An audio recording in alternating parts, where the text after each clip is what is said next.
Wait a minute. Wait a minute. What is up? What is up? What is up? You know who it is. It is your man, Jelani JB Bodie, host of this thing called the Wait a Minute Show. I'm back in the building once again this week. Things happen, So normally we drop on Mondays and everything, but hey, life happens. But I'm still here. It's just on a Tuesday, all right? And with how things, have transpired these past 24 hours, maybe that was the point of everything just happening. But speaking of happening, making sure that you make it happen by subscribing, turn on those notifications, man. Follow your boy each and every week here on the show. So I appreciate y'all for joining in. I'm not even going to waste any time. Mo's not here, so I'm going to get into it.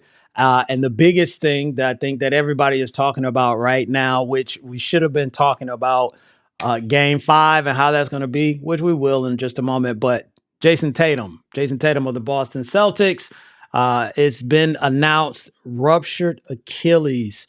So obviously he's going to be out for an extended period of time.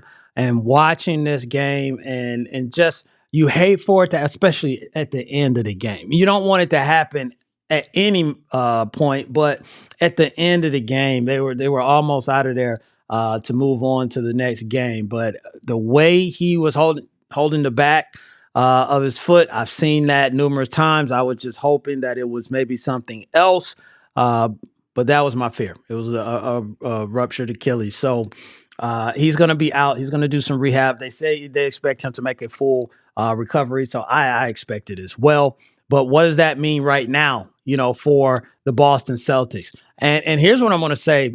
I was going to say that because they were on the way to losing that game. If Jayson had to finish that game, it was only like 2.5 minutes. I don't think they would have been able to pull out that win. I was going to say it was over anyway. But it's definitely, right now, it's definitely over. The Knicks have proved me wrong. I'm going to say that again because I know Knicks fans are probably like, yo, Jelani, yo, son, yo, all this stuff and everything. They have proved me wrong. Look, game 1, they took advantage of the Boston Celtics dying by the 3. That's Boston's fault, and New York took advantage of it. Game 2, kind of the same thing. Game 3, obviously they couldn't, go down 3-0, so you got that performance. But in game 4, each and every time, even in the first round against my Pistons, the Knicks were able to go on a run and get themselves back in the game. It was either Brunson or it was Mikal Bridges.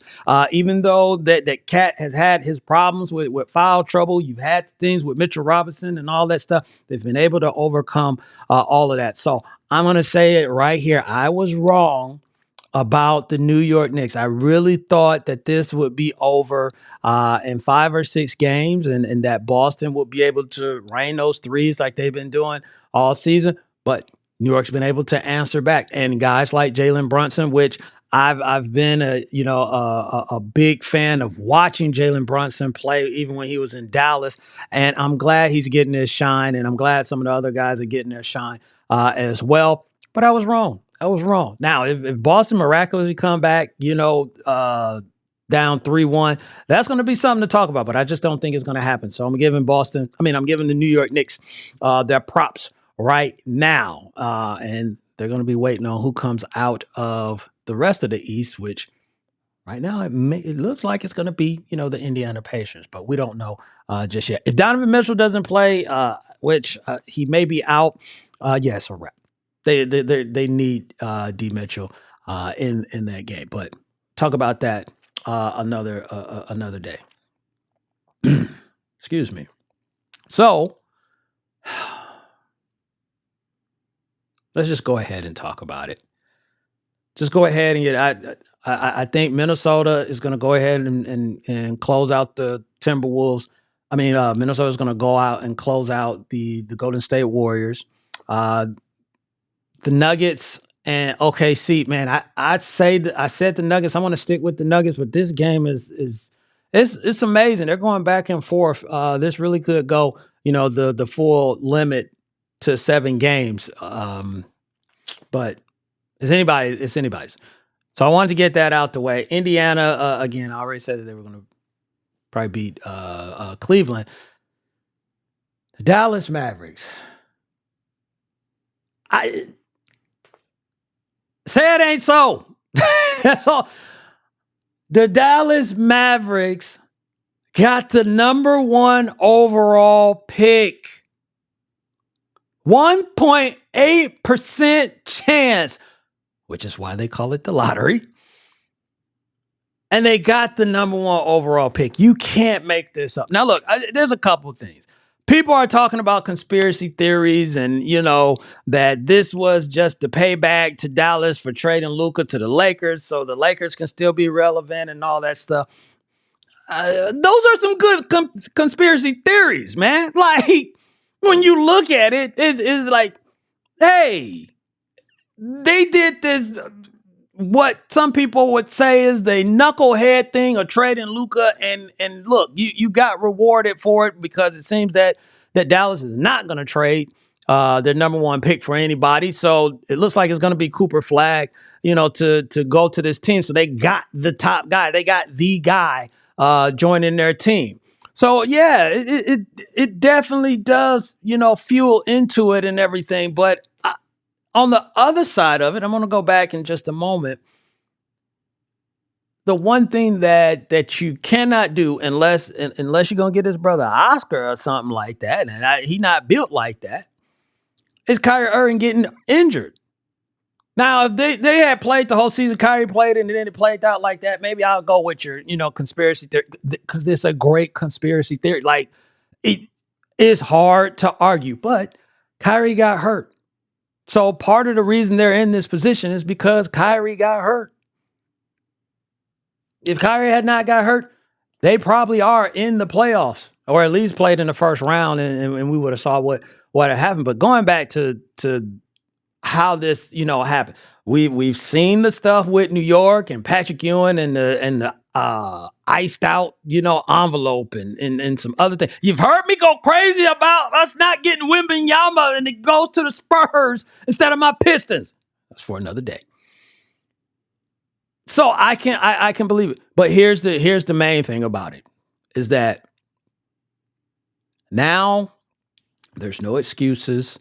Not that Nico, the general manager, had made it, because he was saying that they were going to be competing for a championship the next 2-3 years and everything. If you're truly indeed going to be drafting this kid, Cooper Flag, then yes, you are going to be in the mix. The expectation is going to be high, and this is going to, obviously it's a big if, but if it works out, then Nico looks like a mastermind, a lucky mastermind, but a mastermind, with it. So if you think it's a conspiracy theory, let me know. Tell me, what your thoughts about it. Put it in the comment section and everything. So, but yeah, people, the NBA is rigged. This one can really be Exhibit A, Your Honor. So the draft, boy, never a dull moment. Now we got some NFL games that's going to be coming out. It's supposed to be, in the next 24, 36 hours or whatever that they're going to have the NBA or the NFL schedule released. But in true fashion, people are just leaking stuff here and there, leaking stuff left and right and all that stuff. So we're going to get the Dallas Cowboys versus the Philadelphia Eagles to kick off the season. I know that I was looking forward to maybe my Lions kicking off the season, going against the Eagles and everything. But this is a good matchup as well. I'm not going to hate. This is something that's going to be really interesting when you got George Pickens, CeeDee Lamb, and Dak Prescott, and whatever may be going on with that backfield with Dallas going against the the defending champs, and it's an actual NFC East rival matchup as well. So I'm not going to hate on it. That's a really good matchup to start off. So we've seen some other things, some of the overseas. I know the Falcons are going to be playing the Colts. It's supposed to be week 10. We got, I think the Commanders is playing the Dolphins, or if I remember correctly. So some of this stuff is leaking.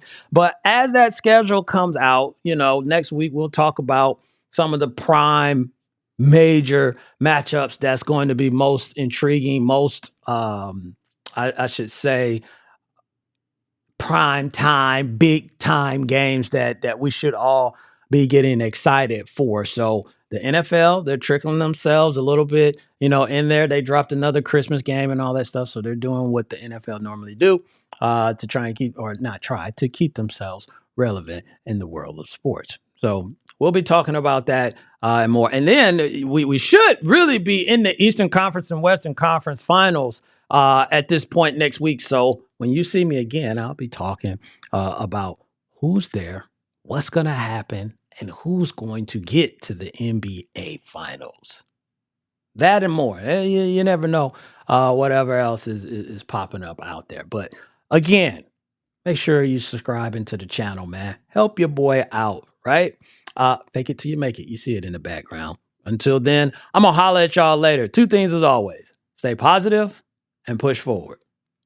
Peace.